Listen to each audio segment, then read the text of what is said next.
Okay, it's 11 o'clock on Wednesday, April 3rd, 2024. We're here for continuing the discussion on properties that the county may or may not lease this year, what we want to do with some of our vacant FEMA properties, etc. So Dan Martinson prepared some information for us here, but he's not available today to help us with understanding that. Jeff, have you been over it with him? Yeah, I've been over it with him. If you look at the property notes, that'll explain the lease type. The property notes, that'll explain. Looks like there's three that he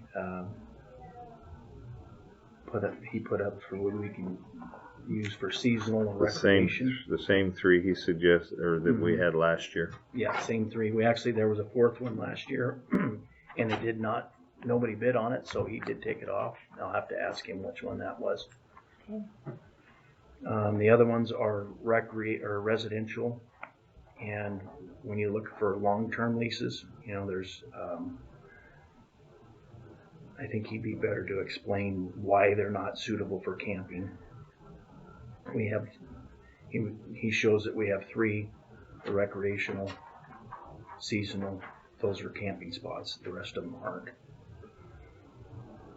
So what is did he explain to you at all this category of not suitable for lease? These are small properties that are just parts and pieces. They really don't have, some of them are wetlands. He puts over there bumblebee, road access, easement access, so that these are just the real small properties that they're not even big enough for recreation. No. And then he has this county use, and I'm not sure I understand. I'm not sure I understand what he's presented here. Okay, it looks like the county use, if you look at that, there's a park and ride that the county has. Kingston Inn, like the school. These are also smaller lots that. It's like two are right-of-ways. Two are right-of-ways, yeah. Okay, well, I understand the right-of-way. And the park and ride, doesn't that have to do with the bus? Or no, not necessarily. I'd have to go back. It's been established years ago for a parking area. But I don't know all the details on it. Okay. So it was a previous establishment? Yeah. I know I've seen things come through for several years when I was on the other, working for the clerk. I don't know how it was, or when it was established. See, the press is here. We're struggling that Dan wasn't available today, and he's presented us with a lot of information, but we don't have explanations. So we're trying to sort our way through what he's presented here.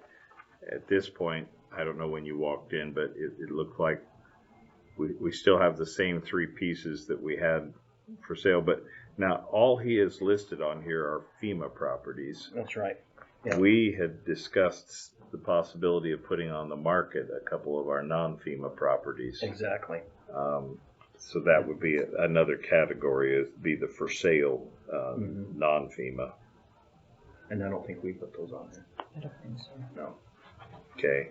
I know we had one in Silverton. I know we had some requests about information on this St. Joe piece, the 40 acres there. There was one way up the river someone kept inquiring about as well. And then we had the land up near the old dump that we've had 2 or 3 requests about. So we still have that category of land that is not FEMA property. We would be free to sell. So I guess I'm going to need to go back down and if I can get P&Z's help identifying those parcels. and maybe make this list. My suggestion would be to expand this list to include things that we might think about selling as well. Okay.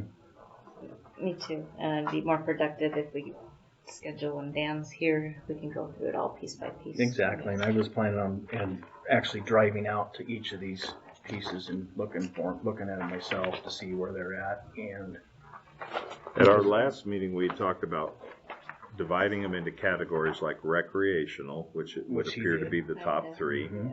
Yep. Business or commercial, which we have the one FEMA property. But there's where we could make this list more comprehensive, because we have non-FEMA land that we're leasing for commercial too, in Smelterville, and et cetera. So maybe including the rest of the commercial leases on here. It'd be nice to have one document that showed all the spare county land and how it's being used. Is that? Yeah. So our commercial that's non-FEMA, our non-FEMA potential land that we might sell, or at least make a decision on whether we want to sell it or lease it or keep it. And then there's this category of residential APO, long-term lease, that he has put together. And what that is that's property that is adjoining other residents' property.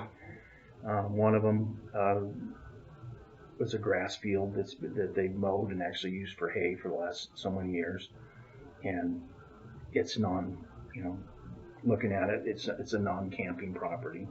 Some of it's wetlands, not wetlands, and some of it's far away from, really far away from the river, so it wouldn't be conducive to camping. It's people's backyard stuff. Mm-hmm. Okay, but without him here to explain his reasoning, we really can't go into why we do or don't have those. Okay.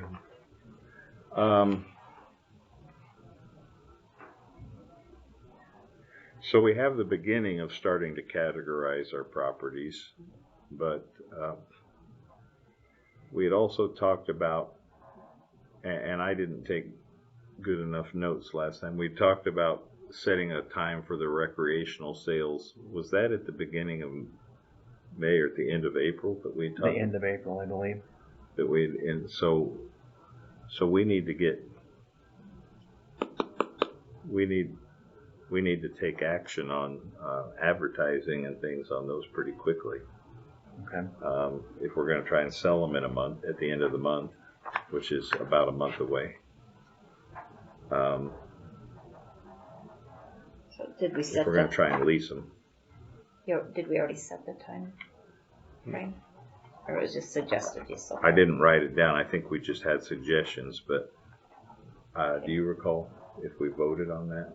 No, it was just a workshop. Just in a workshop, so we didn't take any action. See why we keep Sydney? Because she keeps us straight on so many levels.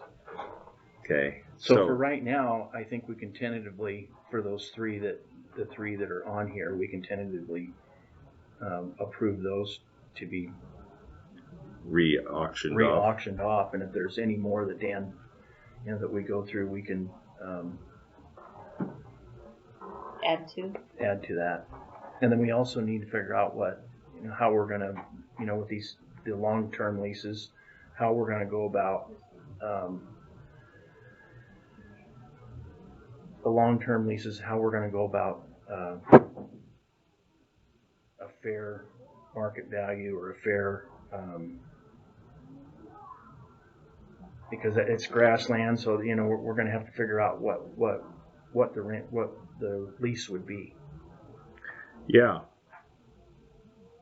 Some of them are just grass. Some of them are, so I think in order to do that, we need to probably see, it would be like pasture ground or.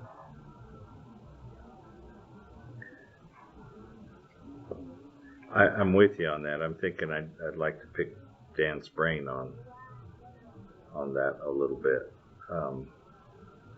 we do need to figure out if we're going to, I guess our strategy here, if we're saying that these residential ones we would first look to the adjoining landowners to see if they want it, then we're not really, we don't have competitive bidding like we do for the recreational. For the recreational, we would have competitive bidding. I don't know if it makes sense on these other pieces or not without looking at them. I think it would be useful to go out, for each of us to go out and look at least all the ones that are in green on this thing, and make sure we're familiar with them, and make sure in our minds that they do or do not belong in the recreational category. And if they belong in the residential category, then we do need to, in a workshop or something, we need to work out what we're going to do. My primary concern is that we get the recreational ones on the market by the 1st of May. And I think we could do that. We could probably motion that right away today so that we can set that up. Calendar here. Set a date where we're going to notice these out. What if we set the 1st day of May for the auction? Would we want to auction them prior to, or if we want them available from May through October, we'd want to auction them prior to give them opportunity to... Well, we could do it on the 30th, is a Tuesday, the 30th of April. And what's the notice? Is it 7 days? 7-day notice? For the auction? For an auction? I think it's 7 days. Yeah, it's either, I think max maybe 2 weeks. Yeah. But so we have no trouble meeting the legal requirement. Yeah. We just, I'm thinking more of the marketing requirement, like if we can get the press to say, hey, these are out there, so we can get, I don't think people were used to last year that these are available to anybody in the county. I think they're used to the same entities renting them year after year after year. I also don't know that they know that we're in the legals to see that either. And I don't think that's a good point. So maybe if we can get the press's help with an article, we could put an article together and put it on our Facebook page. I don't know how else to advertise them. We don't bring in that much money for them, so we don't want to spend a whole lot on advertising. But exactly. But if we spent a little money, it might pay for it. People realize that there was competition and that they all have an equal shot at it. Let's start with the date. What would you guys say to trying to set the auction for the 30th of April? That's a Tuesday. That's fine. Maybe next year we'll get around to, maybe we could do it earlier in April. Well, give them time to prepare. We could, it just wouldn't give us as much advertising. Yeah. I mean, next year if we're ahead of the game after we get this established. But that does mean we're renting them out for an extra month this year, so they have them in May instead of having them in June. And I think last year they started in June. All right. Well, I would entertain a motion that we set the auction date for the recreational properties Tuesday, the 30th of April. Okay. I'll second it. All right. I'll motion it, and he'll second it. Okay. Any discussion on the date? No. All in favor? Aye. Aye. Okay, so the 30th will be the auction. And Dan will be back next week. Yes, sir. So we probably need to put this on the agenda again next week, where we have Dan, and we need to make sure we're understanding what he's presented here, and then we probably each need to take the time over the next couple of weeks to go out and look at these properties and make sure we agree with the categorization. Okay. What's recreational and what's residential. Does that make sense? Yeah. Any of the ones that we're not familiar with, like Reed Road, I'm not familiar with that. property, etc. So, okay. And then one of us should probably get with Dan and talk and try to help expand this list to include commercial, non-FEMA, and non-FEMA land that we're considering selling. You want to do that? I'll get with Dan and see what he's. Okay. Okay. See if we do can. that for next week, or do you? As soon as possible. I think it would be helpful to create a list of all the county properties, and then in our minds, we categorize them, including everything, so that when people ask, why don't you rent so-and-so? Because it falls into this category, or yes, we do, or, you know. Just the commercial ones, or just any of them? I would like to add the commercial lands that the county currently leases.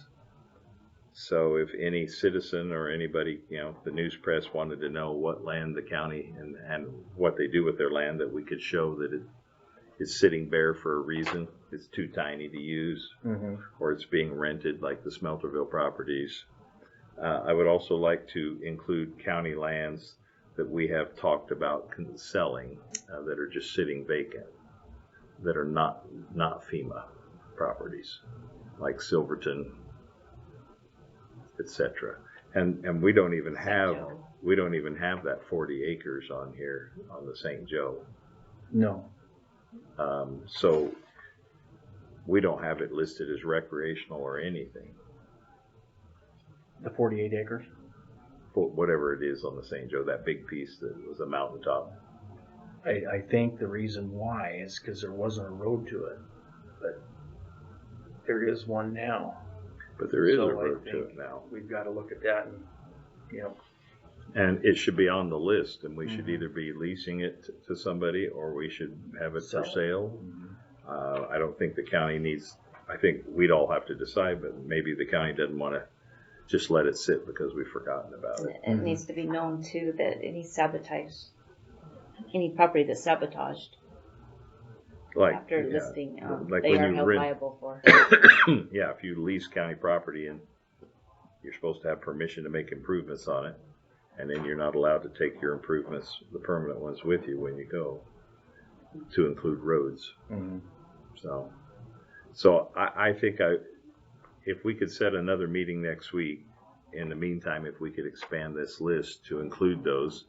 But what we've agreed on an auction on the 30th for at least the 3 that are listed so far as recreational, and we may have a 4th or a 5th. Yep. If we between now and then, if we can get the information quick enough. Okay. Other thoughts or questions from the commission? Not right now. This is a bit of a workshop.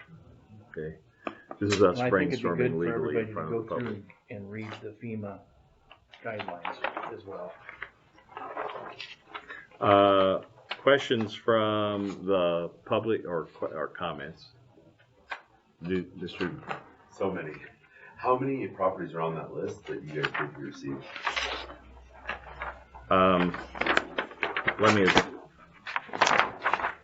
I'll get another one. You can take that one. Okay. So 23 or so. You need one?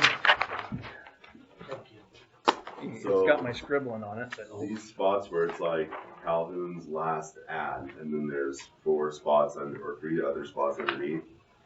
Are these all little sections in that same area? Is that what I'm to understand? What color are you in? Yellow. He's in the yellow. I think if what Jeff said was that those are all the pieces that are too tiny to Little do. bits and pieces. We end up Or with they're wetlands, or they're just not suitable for recreation. so they're a swamp. There's some, yeah, they could be swampy. A swamp That could be a for number us. of reasons. So.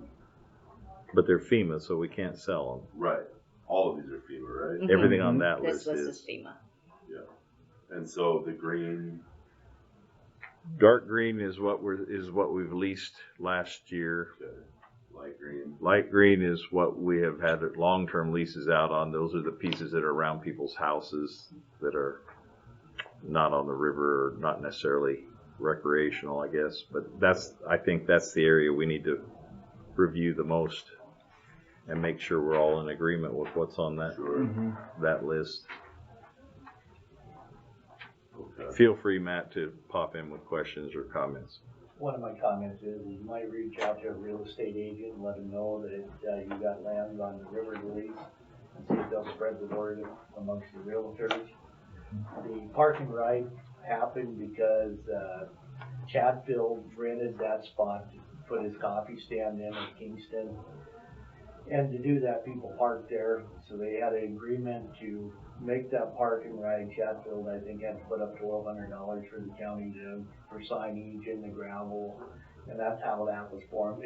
The one by the King's Inn, right? Mhm. Yeah. That's how that was By that formed. coffee, yeah. Okay. I don't know if anybody uses it, but that's what it was there for. I knew some people that would, like, when they carpooled, that's where they met and parked and carpooled to Kootenai or whatever. There used But to be a lot that used it there where Chatfield is now, but like I said, I don't know how many use it back then. You guys remember what you guys started your bids at last year for the 3 that you did? I don't know that we I don't think we had a have. minimum. No, we didn't have a minimum. I think we just let it go and see what would happen. We'd have to discuss in the next couple of weeks if we're going to do that the same as or not, because we need to get some information on these properties that Sydney could have to hand people when they ask. But We need to get it out, You guys are going publicize it. through the end of October, right? So Yep, 6 October 31st. months of leasing here? so it'd be May, June, July, August, September, 5, no 6. That October, would be 6 6, yeah. months. So hopefully that would raise the price a little bit from last year. Do you guys have those amounts? Of I what, think we need to work on a fair market value based on. But could we, that would be public record, right? of what we rented them for last year? Yeah, it was done right out here in front of the whole world. So, Gotcha. Okay. so yeah, I just don't know them off the top of my head, but it seems like it was in the hundreds of dollars. Yeah.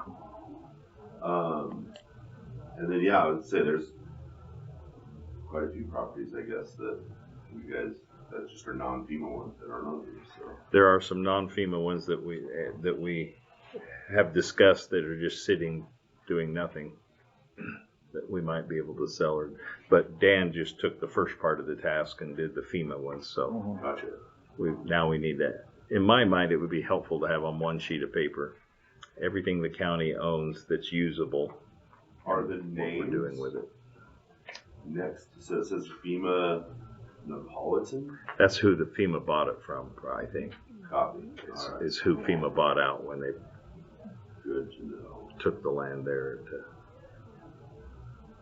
So you guys will be going out to see if you agree with Dan's assessment on the light green.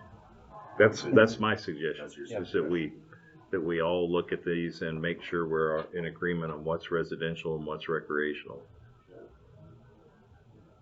I think the concept and I'm just brainstorming in front, is that there might be some pieces that they're not really recreational. They're attached like a field in the middle of nowhere or a chunk of what's been used as a backyard or whatever that don't make sense to turn into something else. Nobody's going to want a camper sitting in their yard. I think we all need to take responsibility to look at those and decide. I agree. And then we do need to figure out, like you said, a fair market value. On the recreational ones, I'm not as concerned. We might set a minimum bid, but I'm saying let the free market work. Whoever the highest bidder is, you know. That would be the, Yeah. I mean, I'd hate to set a minimum and nobody wants to bid it. yeah. Right. We are offering 6 months this year of use of the land instead of the 3 or 4 months that they got last year. And I think that's the price determined that last year because it wasn't available till later on and people are already camping. And In fact, that's why we discussed the 6 months in a workshop. We didn't vote on it. So I will motion that we make these leases good for a term of 6 months. Okay. I'll second. Second that, any discussion? Yeah, I'm gonna make sure that's 6 months. May, June, July, August, September, October. So it'd actually be 6 months. Yeah, I think you guys said in the workshop that they had First to be of May, cleared, last of they had to be October. cleaned out by End of- Halloween. End of October. I think it's only 5 months. May, May. You don't count May, because May's not, Yeah, because May you're 1st. starting May 1st, and so you go, it'd be June, July, August. No, you have all of May. but you get all of May. Oh, that's right. Yeah. So that's 6 months. 6 months, yep. 6 Okay. months of use from the 1st of May to the last of October. So 1 May through 31 October. I made the motion. Did you I second? second. Okay. Any other discussion on No. that? All in favor? I, Aye. Aye. Okay, so the recreational leases will be for 6 months. We will auction it on the 30th of April. And Matt's idea about reaching out to realtors, I don't think that would hurt at all to try and do that. See if we can get the word out. Talk with the news press about maybe even an article explaining this is a new opportunity that hadn't existed in our county up until last year. Very few people knew about it. I don't think we had more than 8 or 9 people show up at the auction. For the long-term leases, do they still have to pay everything up front? Like, We've not done one because they've all been leased. okay. So But like for the smelter, the guy who rented his Smelterville for the toilet place. they do have to They pay. pay up front. The commercial ones we've been making pay up front. So like Base Camp, when they did the long-term commercial, the 5 years, that was everything up front. Yeah. Yeah. yeah, they have to, the code says that we have to, everything has to pay, you have to pay annually. So it has to, if it's 6 months, they have to pay the 6 months. Okay. It's So not a if monthly it's a pay. 20-year lease, every year there would be a lump sum per year annually. Yep, Okay. yep. Good to know. Got to pay in 12-month chunks. Gotcha. Okay. Any further questions or comments from the public or the press? We're still in workshop-y kind of mode here. Yeah. We're trying to figure this thing I'm out. trying to think if there's anything else. After I think I'll go out and bug Sydney and try to find what those 3 were. What they leased rented for last year. Yeah. Yeah, which Because is I think it be would be public fair to let information. people know that, because it was only for 3 months last year, right? I think it was We 3. had a late start. Yeah, we had Right. to start. Late start, so like you can anticipate that, it should be at least this amount, if not more. This you could be know? a hunting camp this year. It could be Right. could be other purposes. And people aren't allowed to sublet, right? No. If they lease, there's specific provisions that say they can't sublet. Correct. And they can't change the property unless they have permission. Can't put in a power pole or a driveway unless they've got permission. Right. And if they do, it's ours. Right. Okay. So, okay. All right. Well, with that, then we will adjourn. Okay.